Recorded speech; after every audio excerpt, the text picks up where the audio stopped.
안녕하세요. 전업투자자 주덕입니다. 자, 오늘도 한 주 시작하기 앞서서 한번 차트 정리하고 어떤 이슈들이 있었는지 생각해보고 차트 분석, 그 다음에 시나리오에 대해서 고민해보는 시간을 가져보도록 할게요. 일단은 우리가 주말간에 나온 뉴스는 일단 미국장은 금요일날 조금 하락했죠. 나스닥 같은 경우에 한 1% 정도, 1.2% 정도 하락을 했고, 일단은 우크라이나 러시아 전쟁 관련된 이슈가 역시 계속 나오고 있어요. 미국 국무장관은 지난 48시간 러시아의 거짓 도발 시나리오의 일부였다. 지금 자작극을 펼치고 있다. 전쟁에 대한 명분을 찾기 위해서 좀 그렇게 하고 있다고 미국은 입장을 내놨고, 그리고 우크라이나 대통령 젤렌스키는 오히려 푸틴에게 좀 회동을 제안을 했습니다. 도대체 원하는 게 뭐냐라고 하면서 제안을 했고, 서방 국가 측에서도 좀 선제적으로 조치를 해달라. 막상 전쟁이 일어나고 나서 조치를 하면 정작 우리는 뭐 의미가 없는 거 아니냐, 약간 이런 식으로 이야기가 나왔다고 합니다. 그래서 여전히 일단 대화적인 조건과 전쟁에 대한 가능성 둘 다 열려있는 상황이기 때문에 이 부분도 아직 끝나진 않고 계속 긴장 고조 상태를 유지하고 있다. 제가 예전에 말씀드린 그런 여러 가지 시나리오 중에 정치적인 이득, 바이든과 푸틴의 정치적인 이득을 위해서 지금 현재 긴장 고조 상태를 유지하고 있는 상황인데, 이게 어떤 식으로 마무리될지는 역시 좀 더 두고 봐야 될 것 같습니다. 그래서 이 부분도 역시 해결은 되지 않고 있어서 역시 우리나라 시장도 어느 정도 자유롭지는 못하겠지만 아마 요즘에도 느끼셨겠지만 조금 내성이 생기고 있는 것 같아요. 그래서 전쟁에 대한 이슈가 나왔을 때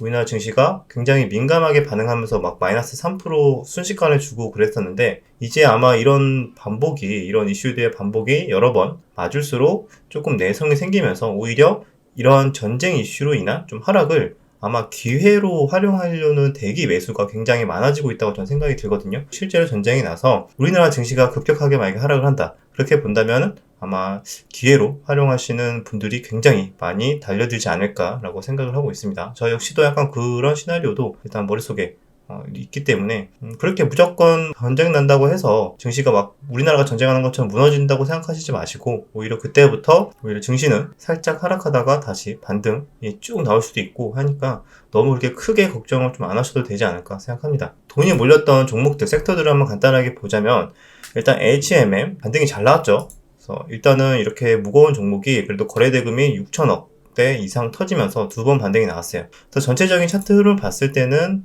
약간 요런 지금 저항대 부근에 와 있지만, 일단 오른 이유는 실적이 굉장히 좋게 나왔죠. 실적이 굉장히 좋게 나오고 영업이익이 7조대로 나왔었고, 문제는 이제 그게 작년에 잘 나왔고 올해도 과연 그게 제일 좀 잘 진행이 될 것인가, 이 부분에 대해서 지금 현재 고유가이기 때문에 비용이 많이 드는 거 아니냐. 그런데 그럼에도 불구하고 해상 운임이 여전히 높기 때문에 3배 이상 증가한 상태이기 때문에 그런 연료비 증가분, 유가의 상승에 대한 증가분을 상쇄하고도 남는다. 그래서 올해 1분기, 2분기까지도 충분히 그런 공급 병목 현상에 대해서 운임 상승이 꾸준히 유지될 거고, 1분기, 2분기 때까지도 실적이 좋아질 거다라는 분석이 나오고 있는 것 같아요. 근데 여전히 올해 말로 갈수록 약간 이런 공급 부족 현상, 팬데믹의 완화가 되면서 이런 해상 운임이든 실적에 대해서 좀 피크아웃 우려가 좀 있는 것도 사실입니다. 그래서 길게 장기적인 투자보다도 약간 모멘텀 플레이 또는 차트 관점, 수급의 관점에서 좀 트레이딩 관점으로도 나쁘지 않을 것 같고, 일단 단기적으로 이렇게 돈이 들어왔기 때문에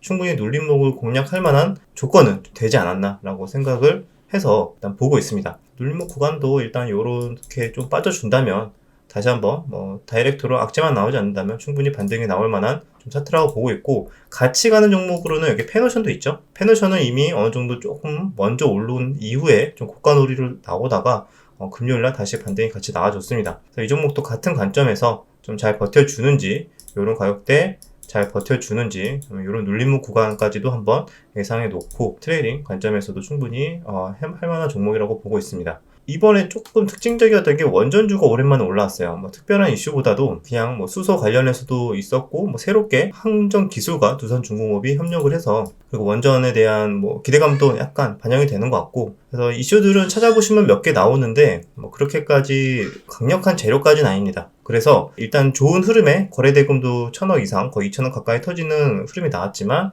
여전히 아직까지는 그래도 요렇게 오르고 나서 쭉 빠지는 요런 흐름도 우리가 배제할 수는 없기 때문에, 요런 가격대를 좀 며칠 잘 버텨주는지 요런 것까지 조금 체크해 본다면 요런 식으로 올랐다가 그냥 쭉 빠지는 이런 것들을 좀 피할 수 있지 않을까.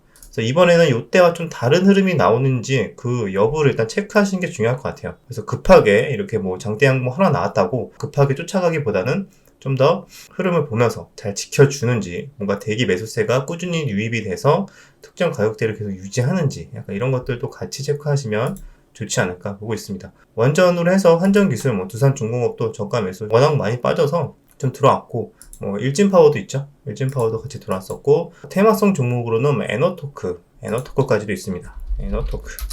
이 종목까지도 이미 이때는 상한가까지도 나와줬고, 좀 테마성으로 움직이는 종목이다 보니까 이 종목은 좀 가볍게 움직인다고 생각하시면 될 것 같아요. 이 종목도 여기에서 다이렉트는 좀 그렇고, 일단은 좀 흐름을 지켜보면서, 일단은 트레이딩 후보에 넣어놓고 일단 볼 종목으로 보고 있습니다. 그리고 또 최근에 계속 잘 돌았던 건 역시 또 리오프닝 주식이 있겠죠. 그래서 보시면은 인터파크도 자사주 소각에 대한 개별 호재도 있었지만 리오프닝에 대한 기대감으로 이렇게 쭉 추세를 타고 잘 올라왔습니다. 그래서 이런 종목도 여전히 계속 이렇게 의미 있는 이런 가격대를 지켜주는지, 이 정도 눌림목 구간을 주면은 한번 공략을 해보던가 고민을 할 것 같아요. 그래서 이런 종목과 같이 보는 리오프닝 섹터는 종목들이 워낙 많아서 한번 쭉 간단하게 볼게요. 이렇게 롯데관광개발, 이 종목도 결국에는 이런 가격대에 잘 지켜주는지, 그리고 참 좋은 여행도 이 가격대를 지금 박스권을 가장 잘 지켜주고 있죠. 그래서 이런 가격대를 계속 지켜주면은 약간의 고가놀이 패턴 매물 소화 과정이라고 보고, 충분히 저점을 내려가지 않고 버텨주면은 이렇게 좀 반등을 기대할 수 있는 차트라고 보고 있고, 같은 섹터는 노랑풍선도 참 좋은 여행과 비슷한 흐름이 나오고 있습니다. 근데 한 가지 노랑풍선은 조금 리스크가 있는 게, 작년 매출액이 지금 간당간당 하거든요. 제가 알기로는 관리 종목 지정 기준이 30억인데 작년 3분기까지가 21억으로 나와 있어요. 그래서 그 부분 좀 체크를 해서, 아직 실적이 안 나온 것 같은데 그 부분 한번 체크해서 충분히 관리 종목이 안 되는지 이런 것도 좀 보고 해야 되지 않을까. 그게 조금 불안하다면은 다른 종목을 하시는 게 낫겠죠. 자, 그리고 호텔 신라도 요 구간을 잘 지켜주고 있다. 그래서 이 구간이 좀 중요한 포인트이지 않을까 보고 있습니다. 다 같은 리오프닝 섹터라서 진에어도 마찬가지죠. 이 구간 잘 지켜주고 있고, 그다음에 이번에 조금 강하게 올라온 섹터 리오프닝 중에서도 화장품이 좀 강하게 올라왔어요. 그 중에서도 대장격인, 일단 가장 시총이 크기 때문에 아모레퍼시픽이 좋은 추세를 만들어주고 올라가고 있다.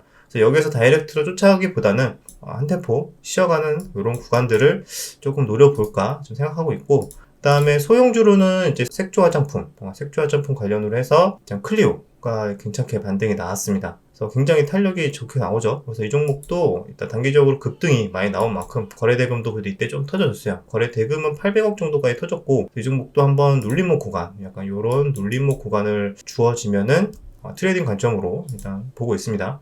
자, 그리고 리오프닝, 또 의료기기, 또 피부 미용 관련해서도 이런 클래시스 종목도 연달아 이렇게 양봉을 만들어주면서 추세를 전환을 시도하고 있다. 그래서 이 부분도 의미 있는 조금 추세 전환이지 않을까 해서 같은 관점에서 보고 있습니다. 그리고 인플레이션 관련해서 술값, 주정값이 다 인상이 되고, 약간 그렇게 좀 인플레이션 관련해서 수혜를 볼 만한 종목들이 여러 개 또 시세가 나왔는데, 그 중에서도 이제 무학이라는 종목이 시세가 잘 나오긴 하나 윗꼬리가 좀 잘 만들어주는 종목이에요. 워낙 또 소형주이기도 하고 거래대금이 조금은 터져주는데 좀 단타성 물량이 많다 보니까 이렇게 윗꼬리가 길게 나오는 경향이 있다 정도를 좀 체크하시고 매매 참고해 보시면 되지 않을까. 자, 이렇게 인플레이션 관련해서 무학, 또 화이트 진로, 술값 인상에 대해서 수혜를 볼 만한 종목이죠. 이 종목은 조금 무겁긴 하지만 그래도 계속 요런 가격대에서 지금 지지가 나오고 있거든요. 이 가격대를 계속 지켜주는지 정도 체크하면 좋을 것 같습니다. 또 테마성 종목으로는 제주맥주라는 종목이 또 이렇게 잘 버텨주고 있고, 이 종목도 마찬가지 인플레이션 수혜를 보고 있죠. 그리고 한국 맥널티 같은 경우에는 커피 원두 가격도 연달아 지금 올라가고 있기 때문에 여기에서 조금 수혜를 볼 수 있다라고 보고 있지만, 또 명확하게 이게 어떻게 연결될지 아직 잘 모르기 때문에, 워낙 또 수용주기도 하죠. 시가총액이 또 1,000억이 안 되고 해서 그냥 가볍게 그냥 보시기만 하면 될 것 같아요. 어쨌든 종목도 움직이더라도 결국에는 테마성으로만 움직일 것 같습니다. 자, 그리고 트레이딩 관점으로 보시는 분들 중에서는 또 정치 테마주도 볼 거예요. 정치 테마주도 좀 돈이 들어왔기 때문에 일단 체크는 간단하게 할 텐데, 그 중에서도 대원전선이 윤석열 후보가 좀 지지율이 40%대가 넘어가면서 오차범위 밖으로 뭔가 좋은 성적이 나왔다라는 호재가 나오면서 윤석열 관련 테마주들이 금요일날 좀 시세가 나왔습니다. 그 중에서 대원전선이 20%대 강하게 반등이 나와줬고, 거래대금도 1,800억대가 터져줬기 때문에 아마 충분히 수익 조정 구간, 눌림목 구간이 나온다면은 아마 트레이딩 관점에서 보시는 분들은 단타에 많이 참여를 하시지 않을까 보고 있고, 나는 테마주, 정치 테마주 어려워서 못하겠다 하시는 분들은 일단은 아예 안 하시는 걸 추천드리겠습니다. 그리고 같은 윤석열 테마로 애니 능률 또 같이 돌았고 7%대, 그 다음에 히림이랑 종목도 같이 돌았죠. 이 종목도 한 20% 정도 상승이 나와줬고 거래대금도 무려 2천억이나 넘게 터져줬습니다. 그래서 이렇게 정치 테마주까지 몇 가지 일단 체크를 하고, 아마 시장이 별로 안 좋으면은 또 의외로 또 이런 정치 테마주들 단타 물량들이 수급이 확 몰릴 수는 있거든요. 그래서 여기에서 충분히 짧게 손절만 잡고 대응을 하실 분들은 하고, 안 하실 분들은 오히려 다른 종목들, 좋은 종목들 좀 저가 매수 기회로 활용하는 전략이 길게 보시는 분들은 그게 훨씬 더 좋을 것 같습니다. 지금 차트를 봤을 때 많이 빠진 종목들 중에서 굉장히 좀 좋아 보이는 차트들? 좋아 보인다 보다는 이거 잘하면 기회일 수도 있겠네 라고 생각되는 차트들이 있거든요. 그래서 몇 가지만 보여드리자면은, 자, 컴투스, 우리가 알다시피 작년에 메타버스 해서 정말 핫하게 올랐었죠. 근데 이때 오르기 시작했던 시기가 이 구간이에요. 거의 10만원 정도라고 보시면 되거든요. 10만원 정도에서 반등이 나와서 이때 첫 장대 양봉이 나온 게 11만 1,000원 정도? 그 정도까지부터 해서 시세가 거의 100% 가까이, 약 한 7, 80% 반등이 나왔었습니다. 그런데 지금 그 구간이 여기까지 올라갔다가 지금 다시 원위치로 돌아왔어요. 사실 이때랑 비슷한 자리까지 지금 돌아온 상태입니다. 자, 이게 그러면 이거 작년에 메타버스 기대감으로 올랐지만, 컴투스 홀딩스와 컴투스가 같이 올랐죠. 작년에는 기대감으로 올랐지만 아직까지 그 기대감이 사라져서 지금 대부분 금리 인상에 대한 기대감 때문에 성장주들에 대한 차익 실현이 나오면서 이렇게 좀 빠져줬습니다. 실제로 실적도 그렇게 좋게 나오진 않았죠. 재작년 대비 작년 실적이 약 영업이익이 한 50% 정도 감소를 했다고 합니다. 자, 그런데 일단은 메타버스, NFT, 플레이투온 게임에 대해서 기대감으로 이만큼 올랐는데 그게 다 지금 다 내려왔다. 근데 올해 사실상 작년에는 이미 순전히 기대감으로 올랐던 종목이에요. 근데 사실상 진짜 게임 출시는 언제죠? 올해 아마 대거 신작 라인들이 좀 준비가 돼 있거든요. 메타버스 관련된 종목으로 좀 그러니까 플랫폼에서, 컴퓨터 자체적인 플랫폼에서 준비되고 있는 게임도 올해부터 본격적으로 출시가 될 거고, 올해 하반기로 갈수록은 아마 플레이투원 게임도 출시를 지금 예정이 돼 있기 때문에 아마 요런 구간에서 조금 잘 지지가 나와준다면, 추가적인 하락 없이 지지가 나와준다면은 오히려 시간이 지날수록, 하반기로 갈수록 신작에 대한 기대감, 모멘텀들이 들어올 거기 때문에 그 부분에 대한 기대감으로 좀 슬슬 올라오지 않을까, 일단 그 부분도 좀 생각해 볼 필요가 있을 것 같아요. 그래서 일단 두 가지로 볼 수 있을 것 같아요. 지금 시장이 금리 인상 시기고 인플레이션이 조금 있으니까 거기에서 수혜를 볼 만한 종목들을 지금 모멘텀 플레이로 같이 참여를 할 것인지, 아니면 이렇게 성장주 섹터에서 지금 다시 다 빠진 종목들에 한해서 앞으로 모멘텀이 아직 살아있는 종목들, 신작이라던가 뭔가 기대감이 충분히 있는 종목들을 오히려 이번 기회에 저점에서 줍줍할 건지, 두 가지 포트를 적절히 분배를 해도 되겠죠? 배분을 해도 되겠죠? 양방향에 대해서 여러 가지 생각을 해볼 필요가 있다. 그래서 컴투스도 있고 펄어비스도 사실상 많이 빠졌거든요. 그래서 실적에 비하면 실적 보고는 지금 이 가격이 못 사긴 해요.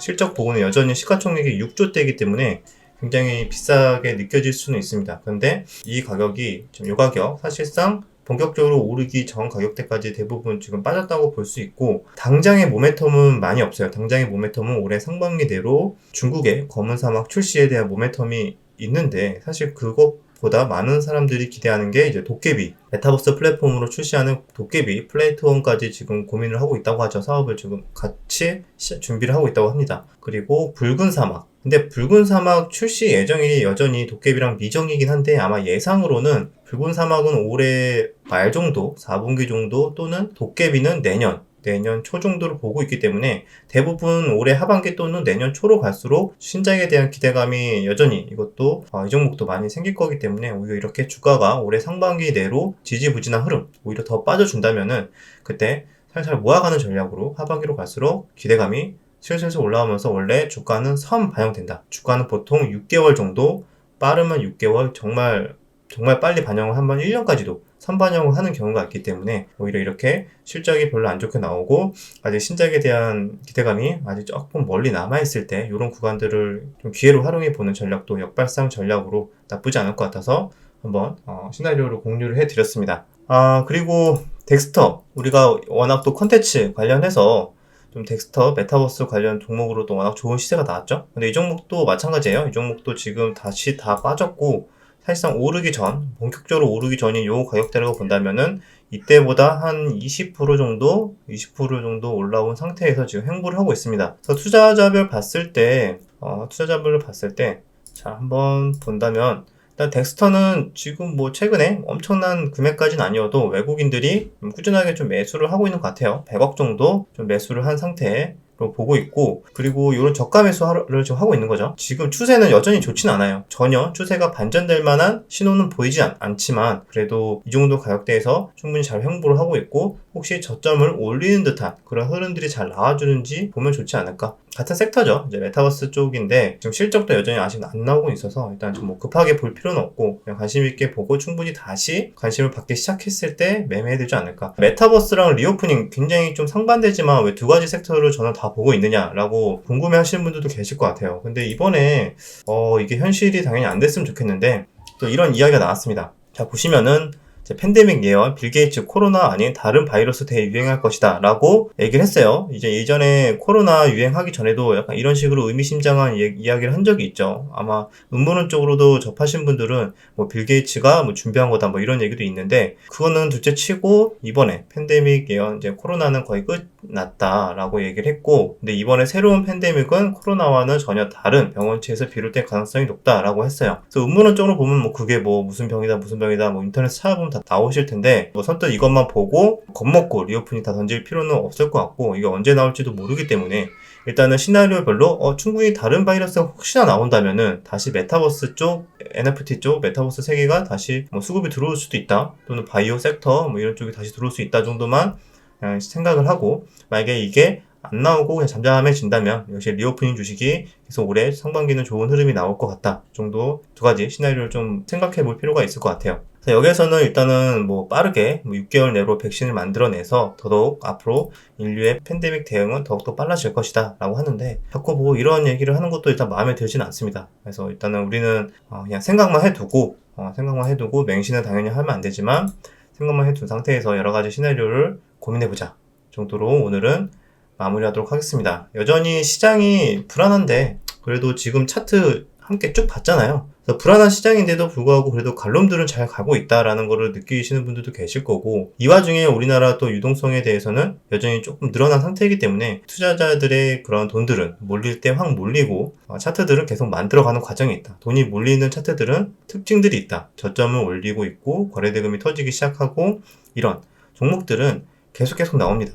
이렇게 저점들이 쭉쭉쭉 빠지면서 내려가는 종목도 있지만, 반면에 이렇게 추세가 좋아지면서 올라가는 종목들도 있다. 그래서 이렇게 올라가는 종목들도 있다. 그래서 이런 부분에 대해서도 항상 같이 내가 가지고 있는 종목이 빠졌다고 해갖고 시장은 뭐 다 빠지고 있다라고 생각하는 게 아니라 이 와중에도 갈롬들을 가고 있다 라는 관점에서 끊임없이 항상 공부를 하고 시장을 보고 차트 분석도 하고 이유가 뭔지 뉴스, 재료 꼼꼼하게 다 찾아보는 그런 습관이 더욱더 필요한 시점이지 않을까 생각을 합니다. 자, 여기까지 내용이 유익하셨다면 구독과 좋아요, 댓글 부탁드리도록 하겠습니다.